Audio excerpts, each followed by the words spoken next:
So we came here today to contemplate this idea of how do we find our perfect soulmate, of how do we find this divine expression of love through which we can experience life. That's a question we've been asking for thousands and thousands and thousands of years. Some of us have been asking that for thousands and thousands of times with the same woman. Some of us have been asking that question for thousands and thousands of times with thousands of women. Some of the women have been asking that millions of times for the men. So we're going to ask the idea, and I think the first thing we have to say is, why do we want a partner? What is the purpose of having a relationship? And when we break it down, the only reason to have a relationship is to become more conscious. That's the only reason. And what do we become conscious of?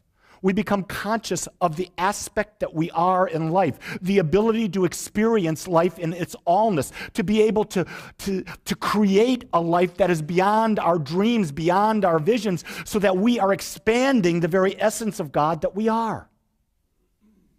And so we come back to the idea that the only reason we're ever in relationship is to support and grow ourselves.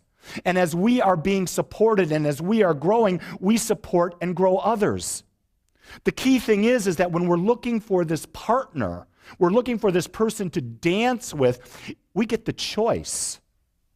Do we want to dance and have it be a very difficult dance, a very painful dance? Or do we want to dance an easy dance, an effortless dance, a dance that is flowing and smooth? We have that choice because why? Let's come back to the very essence of who we are. We're the God expression. We are the infinite expression of the divine right here, right now. And that is the hardest aspect of our leap of faith that we're making in any moment. We can understand that there's an infinite power and presence. We understand that. We think we do. Because if we truly embodied that, we would understand that this temple that we are is that expressing, and it is without limitation. But we put all these mind thoughts there, and we become all of this information. Misinformation, misbelief, mistruth. You see, we are living an illusion that is not the truth because we can have, do, and be anything we choose. The quality of our relationships that we have in our life today is in direct proportion to the relationship, to the love that we have with ourselves. How much you love your very physical temple will be the reflection of how you love another human being. How much you mentally accept all aspects of your being will be what you attract from another. And if you are feeling low about your body, about your self-esteem, no matter what sex you are, no matter how old you are, no matter what, if you are feeling low, guess what? You are opening yourself up to be subordinated against because you will attract the opposite, which will dominate. Does that make sense? And if you are a dominating personality, chances are you will attract someone that will subordinate themselves to you. And then you are in a relationship where you've got a dominant and a lower aspect, and what is the cause there? You've got victimhood, you've got conflict, you've got inharmony. The idea when we're looking for a relationship is to find someone that is at the level of consciousness that we are, and we come together with an agreed upon purpose to love, to support, to experience, to express, to become more of what we are, and we do that for each other, and we do that without judgment. You see, that's the critical thing about relationships, is that when we can do that without judgment, it doesn't matter who we're with. Do you feel that? If you cannot be judgmental about the other person and how they're helping you to grow, then life becomes easy, because the difficulty in life comes from the perceived idea that we're being judged, or the fact that we are judging, because judgment causes separation. Separation takes us out of oneness. When we come out of oneness, we don't believe that God is all there is. You see how everything goes back to loving God? Because to love God means you have to love all things. You have to love everything because it's all God in expression. And God, if you're in the allness, if you're in the oneness, you cannot possibly judge because God doesn't judge. How can God judge anything?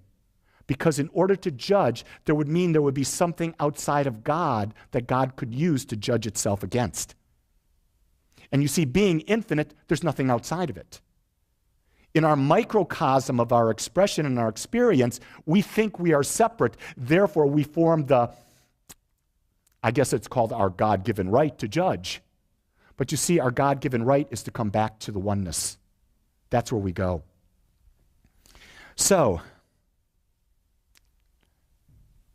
how do we form these relationships that are what I'm talking about, the ones that we've dreamt of since we were little kids, the ones that we're still in hope for, whether we are in a relationship with someone or we're not in a relationship with someone? It's really easy.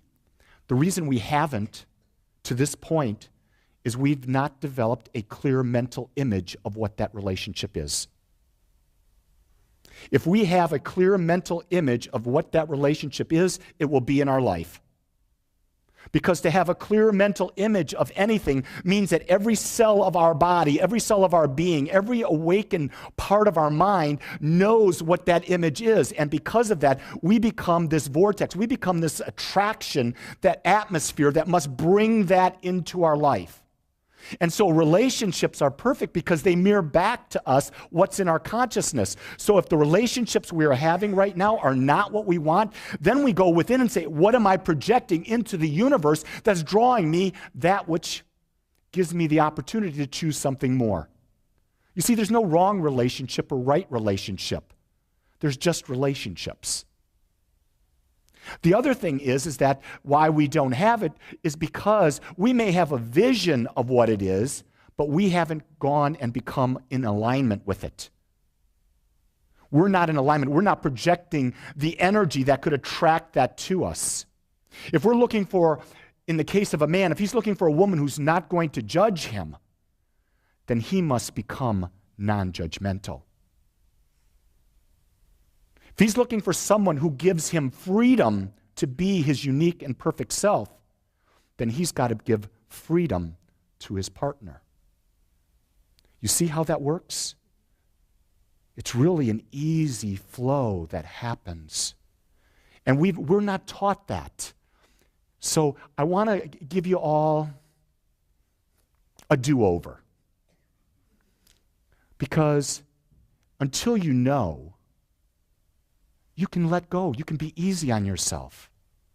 But now that you have an idea that the power to create is within you, the power to be and have more than what you want, it's within you. Now your challenge is, how do I take that power and how do I grow it? So finding your perfect love partner. Let's just go there. Let's just take it step by logical step. The first thing is, you've got to uncover your spiritual truth. You've got to know and believe that you're an individualization of all that exists. You've got to know that. Otherwise, you're coming from a disempowered state. Can you understand that? It took me years to understand that. That's why I'm asking the question. It's not that you can maybe get an idea of it, but do you really embody the idea that you are an individualization of God? And as an individualization of God, you are already worthy. You do not have to become anything more. You have to allow your magnificence to simply show. In order to do that, we have to connect into that state, and that state tends to fall away. It moves in and out of our awareness. And so that's why we develop a daily meditation practice. Meditation slows the mind down, gets us out of ego, allows us to be in stillness. When we get in stillness, we'll have those glimpses, those moments, those nanoseconds, the in-between the thought seconds of experiencing bliss or allness. Here's the thing, if you think you're experiencing the bliss, you're not. When you're there, you don't know you're there. But when you come out of your meditation state, no matter how you meditate, you will feel a sense of ease. You will feel a sense of peace. You will feel something almost like you're floating. Can you feel that? Just feel the vibration in the room right now. Close your eyes. Everyone, close your eyes. And now just let yourself feel. Feel the energy pulsating in your toes. Feel the energy pulsating up your legs, through your hips, into your upper torso, into your shoulders, down your arms, into your fingers. Feel it going up the back of your head, into your face. Feel your ears tingle. Take a deep breath in and release it. And let yourself free fall. No worries. You're in the arms of the One, and the One loves you because it is you. And as you are there right now, see the mirror in front of you. Open your eyes to that mirror. Look in that mirror and see the perfection of God looking at you. Breathe in that perfection. Feel it. And release anything unlike it. Now with joy, open your eyes, put a little grin on your face, and let's explore step number 2. We know what it feels like to be one. It feels good. Now the question we want to ask is, how do we see a relationship looking? And so here's where we allow our mind to go outside, to expand, and we imagine it. We imagine it and we feel it at the core of our being. And what we do is when we do our imagination, we let go of what we've seen anywhere. We let go of our parents' relationships, our best friends' relationships, anyone else's relationship, and we realize that there's only a perfect relationship for me. And I get to choose how that looks. And when I choose that relationship, I'm not looking to please anyone. I'm not looking to model it after anyone else. I'm not looking to give a living hoot about what anyone says about my relationship with anyone in my life. Because I am claiming my oneness with God, my unique perfection, and I'm going to express it in every aspect of my life. Whether it's with my life partner or any other human being I come in contact with. I do not care what anyone else thinks. How'd that feel? Say that with me. I do not care. Oh, that's just pathetic. Whoa. Let's hear it. I do not care what anyone else thinks. I control what I feel, who I'm with, and what I do. And I am perfect. Yes, you are. Did that feel good? You see, we got into oneness, and now we started claiming that we are the power in our lives. We are that which we've been seeking for. We don't need affirmations from anyone. People they come up to me and say, Lee, what does your wife think about the stuff you do? I says, I don't care. I truly don't. I love her. That's why I don't care. You see, if I love my wife, it means that I've given her freedom to be herself, so she doesn't have to care what I do. I sometimes get offended by that. After all, I think the universe centers right here on me. And isn't that what we all do? Isn't that what we do? That was a joke, but isn't that what we do? We think the universe centers right here, and it does, only based on what we think of ourselves, not what anyone else thinks about us. So we can be in self-love. We can be in the self-love over and over and over again and realize that the person next to us has the same right. Okay. We've gone into oneness. We've imagined it. now we've got to become it. And when we become it, it means every word that we speak is in alignment with that perfect relationship. It's in alignment with what we have to become to be in that relationship. So if you want to be a great lover, you've got to be a great giver of love. If you want to have people listen, you've got to be a great listener. And your self-talk that's going up here all the time, this is where we lose it. Because we let the unconscious self-talk come in and take over our mind instead of consciously putting the thought there, this is who I am. This is all my thoughts are now in alignment. Now the thoughts lead to words, right? So your words when you're speaking, if you're going to someone and you're going, woe me, you won't believe what so-and-so did to me. Are you in alignment? Have you become that person? No. So what are you going to attract? More of what you're talking about. Hearing that? Now, if you're thinking it, you're speaking it, then what do your actions have to be? They have to be loving. You have to act as you think and as you speak. You cannot separate. Your whole beingness has to become that. You have to embody this in every way in your life. You have to embody it when you are alone with yourself. This is the single most important thing. This is the step one. You've got to embody this when you are alone with yourself, because that's the time when we let down our guard the most.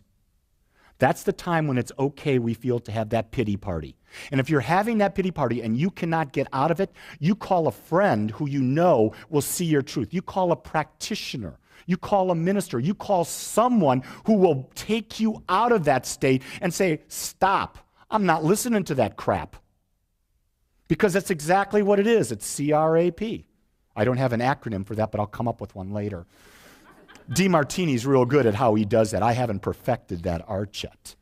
But then again, I'm not comparing myself to John. So I don't have to live up to that standard, do I? You see how you got to practice that? All the thoughts have to be in alignment. All the thoughts. And if we think we're going to get to the ultimate state, we are gravely mistaken. Because it is a journey we're on. We're always going to be becoming more. There will always be contrast. There will always be a next step of evolution. So we can now go to the next step, and that is to be in non-judgment. And always believe that we're doing our best in any moment.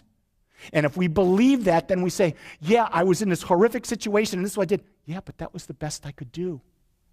Yes, I was in this marriage that ended last year, but that was the best I could do. And that relationship, my past relationship or the past experience I had with my partner, gave me a greater clarity from which now I can imagine a greater relationship. I can now go into oneness on that relationship. I can now think, speak, and act and go into gratitude on all that newness. Now what have I created? A better relationship with myself, with the divine, and with everyone in my life.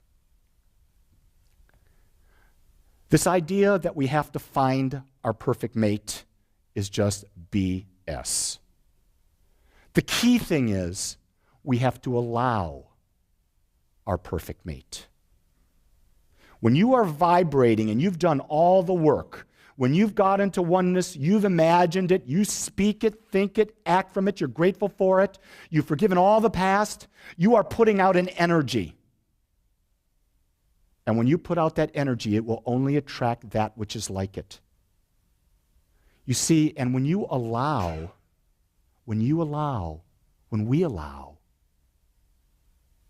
we're saying we're all powerful. There's nothing we have to do. We just allow what the law is doing. We're allowing the infinite power of the God presence to demonstrate as us. Because when we force an action, we're saying we are not the oneness. Isn't that fascinating?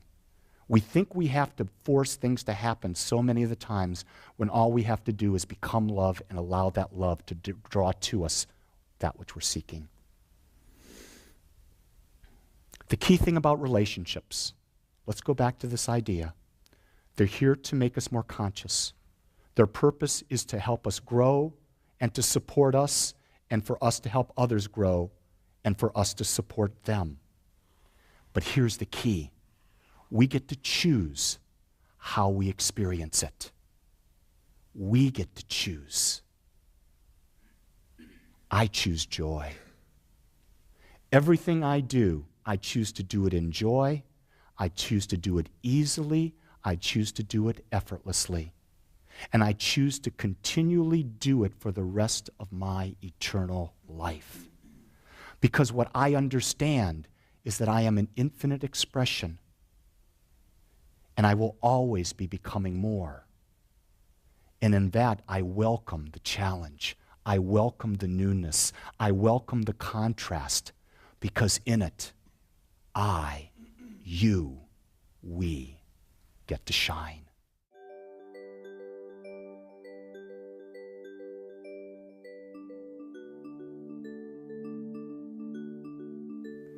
I want to thank you for joining us today. I am so grateful that you took your time to watch or listen to this message. If you found this message beneficial, I would ask you to go to our website. Once there, click on the Contribute button and experience the joy of conscious and purposeful giving. It is through your gifts that we are able to bring this message to the world. I would also ask you to please share this message with anyone you feel might benefit. Again, I want to thank you for joining me and the Agape community as together we bring joy to life.